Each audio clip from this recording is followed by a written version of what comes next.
Duel Review is brought to you by SpiderWolf.com. Hey guys, welcome to another great week of Duel Review. We're going to be starting off with Transformers Evolution's Hearts of Steel, followed by Legend of Dungeon, and then for our focal point, Elementary, the TV series. That's right. Our animation this week is the latest from Teenage Mutant Ninja Turtles, and our movie, befitting 500 episodes, is Shawshank Redemption, one of our favorites. I'm RJ. And I'm Nick. Let's get to it.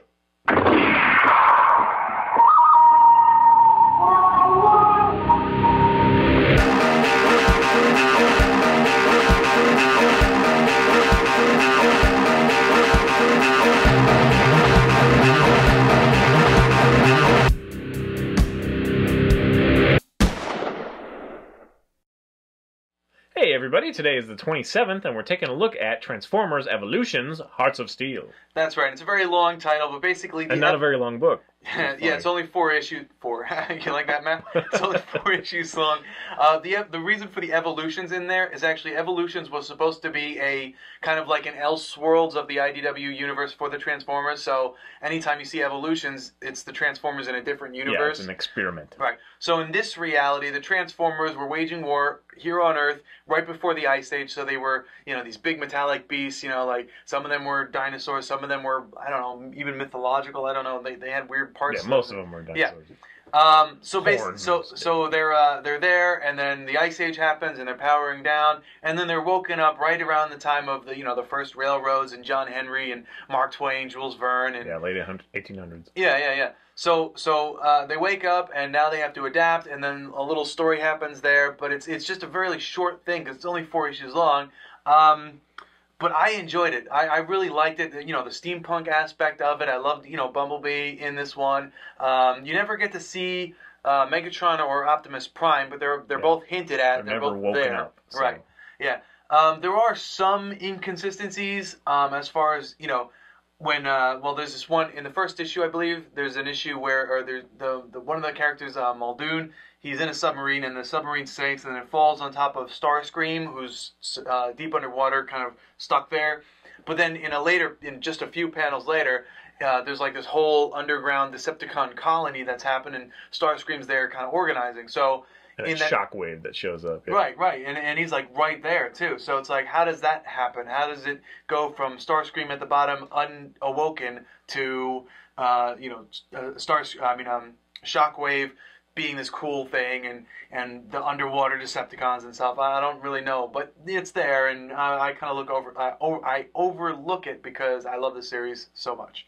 Well, it also, it involves some, mythological people and some famous writers and whatnot. Right.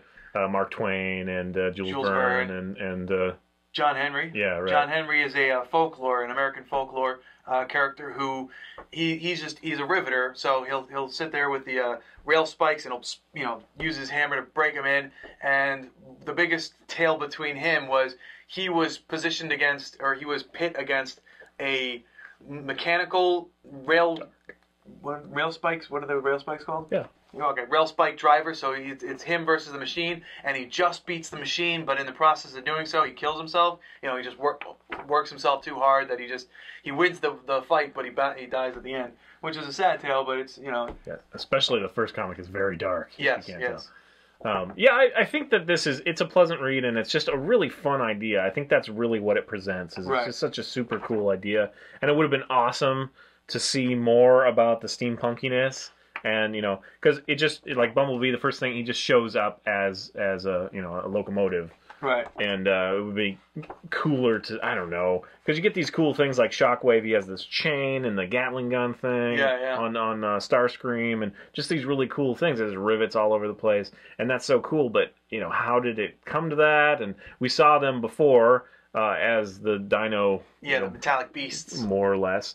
And I don't know if they capitalize that on a little bit more. And I also think it's weird that apparently the lore has gone a little bit farther than the book, because you can search for it online. You can see images of like Optimus and Megatron and stuff like that. And I don't know how much of that is fan fiction or if it's official. Well, in the trade paperbacks, you do have versions of like illustrated versions of Optimus Prime and 2 versions of Megatron that were intended for the comic, but it was only 4 issues long, and they kind of put him back to sleep. And There was some people saying that it could fit into the continuity, you know, of the comics, the IDW comics, but I really don't see it because they'd have to.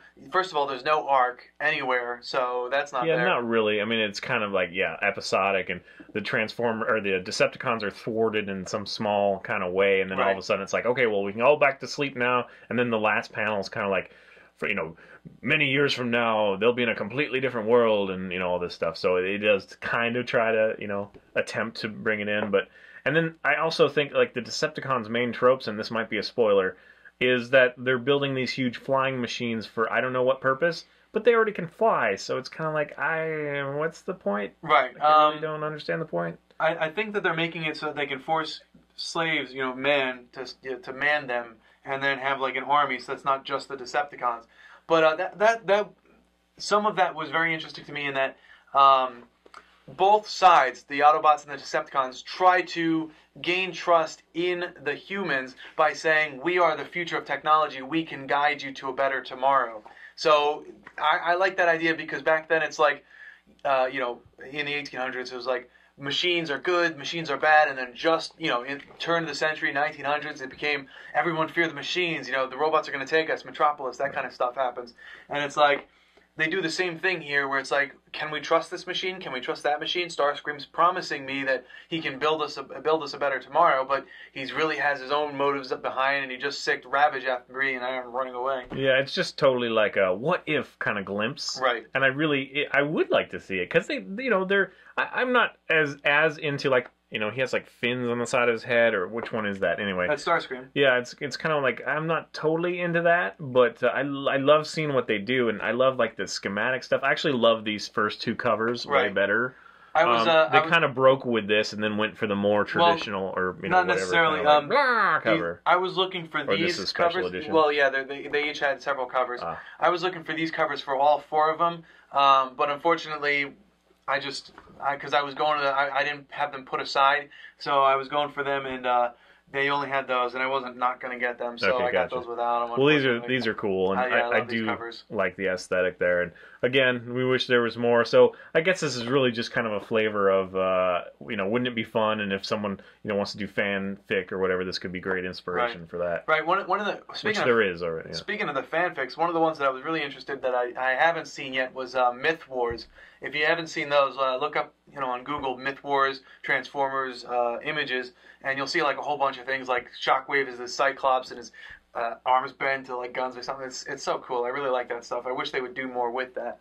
Also, I was just kind of curious if they ever had any kind of toys or anything related to this, and he found a bunch of pictures of, you know, one-off kind of things. Right. Yeah, which were super cool. Yeah, I think they were, the person who made them was called Mastermind. I'm not 100% on that, but they are made, and they are like masterpiece size. So you know the masterpiece Grimlock that I got a while back from my good buddy RJ for Christmas. Yeah, it's that size or just a little bit taller. They had Shockwave, and I think they had Starscream too.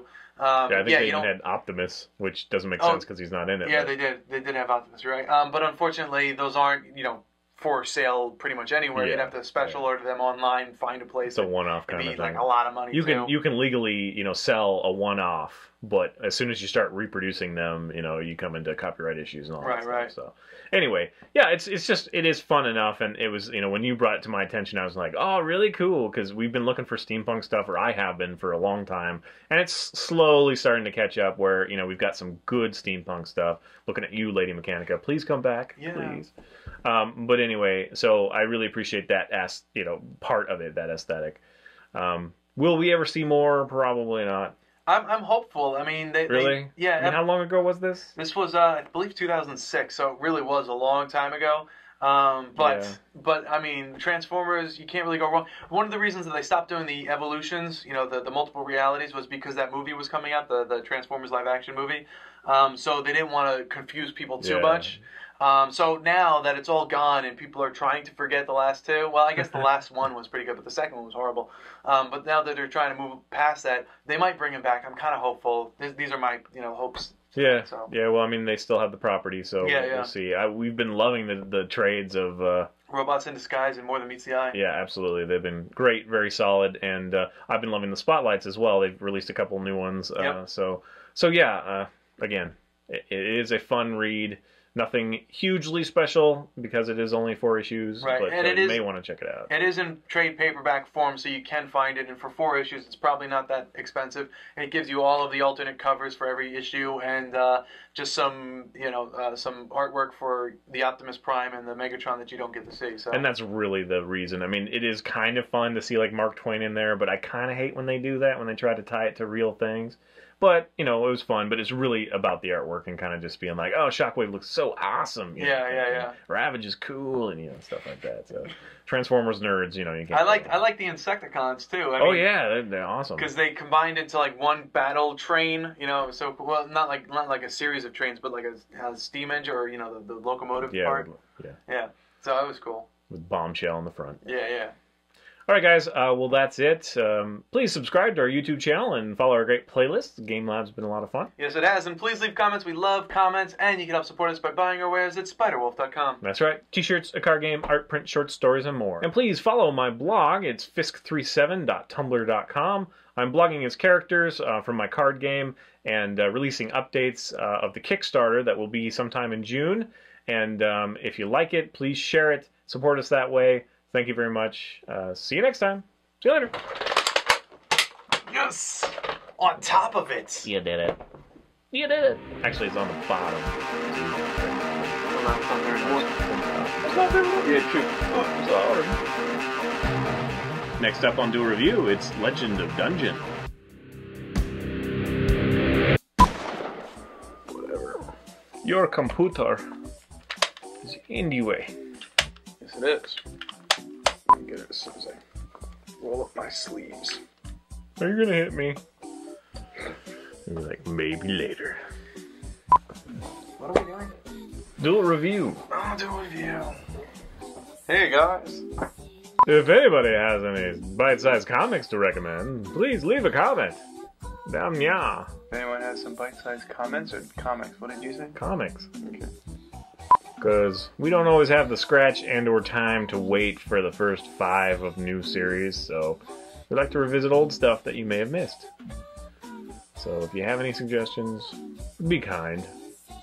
Rewind. I mean, it's like we don't have VHS tapes, so like, be kind, rewind what? To the beginning of the film? Yeah, no one knows what a rewinding. That makes no sense now because we don't. Everybody knows, but I'm saying, yeah. How long will it be before the generation is like, rewind what? Rewind? Just skip to the beginning of the chapter. So now, yeah, it's not. Be kind and skip. Yeah. Back in the day, where the VCR made almost as much as noise as the movie. Rewinding. Oh, yeah. Did you have the novelty race car rewinder? No. The latest Teenage Mutant Ninja Turtles series from Nickelodeon. That's gonna be hard. The latest Teenage Mutant Ninja Turtles animated televised What's series. that? The latest from Teenage Mutant Ninja Turtles Nickelodeon. And Shawshank Redemption. It smells like Teen Spirit. What? I don't know. What? I don't know. What? I had a flashback. Had a flashback from the 90s, yeah. From those times when those news reporters held their... What was that? Freaking no. I don't know. Yeah, they don't do that.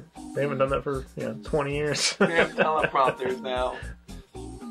This just in. Hey guys, welcome to another great week of Duel Review. We're going to be starting off with Transformers Hearts of Steel, followed by Legend of Dungeon, and then for a focal point, frick, I stumbled. And it's Transformers Evolution. Yeah, I know, but that's a lot to say. It is. I gotta say, the latest Teenage Mutant Ninja Turtles Elementary, possibly, I don't know. Okay, writer, Chuck Dixon, artist, Guido, his name is Guido? His name is Guido Guidi. And he did not shoot first. Tell me that's right. Am I reading that right? It's Guido Guidi? Where is it? Guido Guidi? Your artist? That's what it looks like. Guido Guidi. Yes, it has. And please leave comments. We love comments. And you can help support us by buying our wares at spiderwolf.com. That's right. T-shirts. Oh, sorry. We touched. We did. You. Every time. And there was static too. It was like, oh. Don't make that noise. Oh. Okay, sorry. Was that okay? Or should yes, no, that was perfect. I am not doing that again.